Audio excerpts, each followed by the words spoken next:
Oh, hello, this is Tak Chung from Walk with Tak. Welcome to my YouTube channel. If you enjoyed this video, please like, subscribe, and share.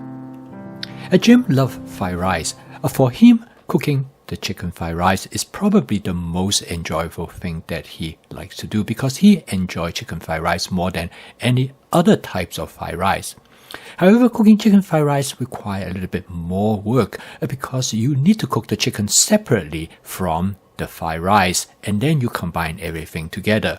In this video, I'm going to show you how to do this. Now, to cook fried rice, the most important part is the rice.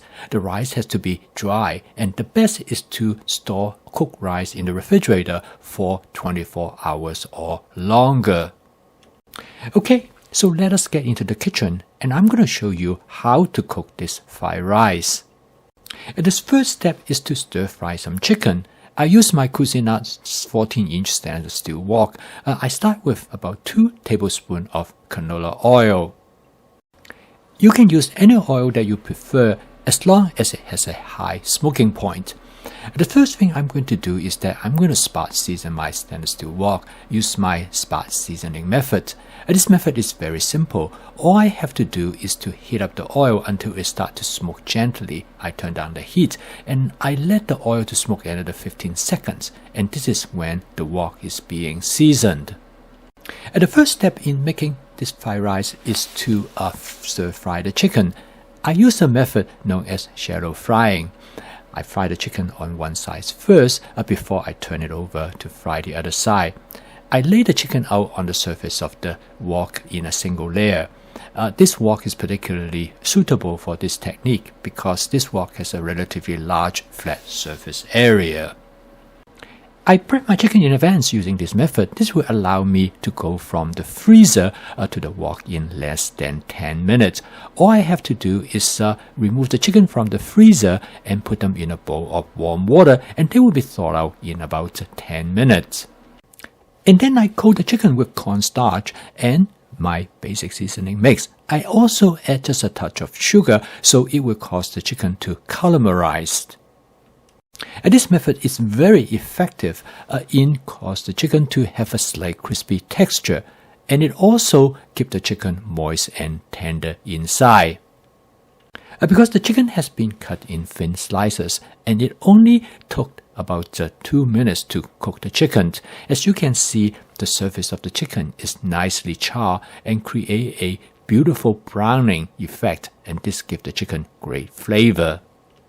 After the chicken has been cooked, I set them aside and I also cut them into smaller pieces so they can fit better into the fried rice. The next step is going to cook the fried rice. I'm going to cook directly using the oil left behind from frying the chicken. I'm going to start out with 6 eggs. As you can see here, the wok is well seasoned. The egg did not stick to the surface of the wok at all. I scramble the egg before I add the rice. So when people ask me whether I need a wok with non-stick coating or not, my answer is not at all because you can make a wok with natural surface to have a non-stick property. And all you have to do is learn how to season a wok, which is very simple. I'm going to use 3 cups of rice because I'm going to make a relatively large portion of fried rice. These are long grain rice and has been stored in the refrigerator for about 48 hours. As you can see, the rice is dry and also very hot, and so you need something to break up the rice. And I use something called a hamburger meat smasher to break up the rice, and this is a great tool for breaking up the rice because it will not make any mess as if you would use your wok spatula. And once I have break up the rice sufficiently, I'm going to switch to my wok spatula. Breaking up the rice sufficiently in making fried rice is extremely important because you want the rice to be as separate as possible in their individual kernels because this is the only way for the rice to be fried. A good wok spatula as well as a sufficiently large wok is very important in making fried rice. This allows you to stir the contents efficiently. A large wok is also important to prevent foods from spilling onto the surface of the stove. Heat management during cooking the fried rice is also very important. You want to have sufficient heat that will fry the rice, but you also want to make sure that the heat is not too high that causes burning of the rice. In this case, stirring is important. If you can stir fast, then you can use a lot of heat. But if you like to stir more leisurely, then you should reduce the amount of heat. The amount of oil that you use in frying the rice will also have a significant outcome. If you have too much oil, the rice will not be fried properly that causes the necessary crispy and charring. But if you don't have enough oil, then the rice will tend to get burned. So you should monitor your oil constantly. And if you feel that you don't have enough oil, you can always add just a little bit more oil to make up the difference. You can use many other ingredients to add to the fried rice that is pretty much based on your personal preference. Different ingredients will create different characteristics for the fried rice.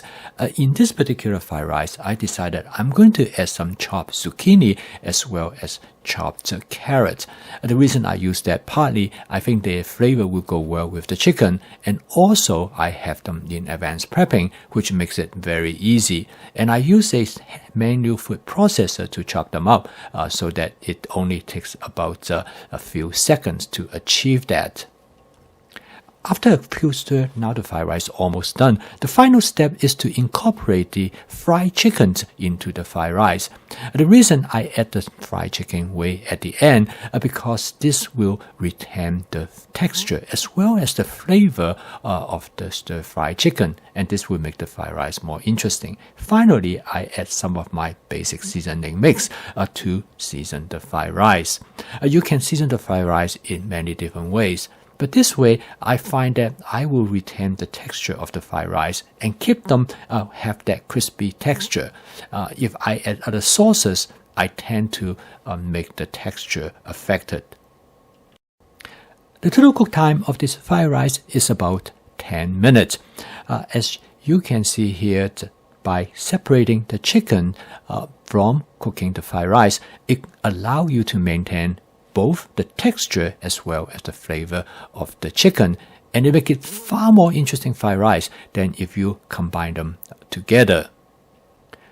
So there are times when you cook all the ingredients together, but there are also times when it calls for by cooking ingredients separately and combine them at the end.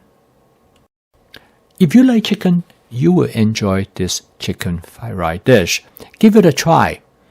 I post a video each day to help you to make home cooking as part of your daily routine using my fast cooking system. If you would like to learn more about my fast cooking system, please subscribe to this YouTube channel. So keep on cooking. I will see you tomorrow.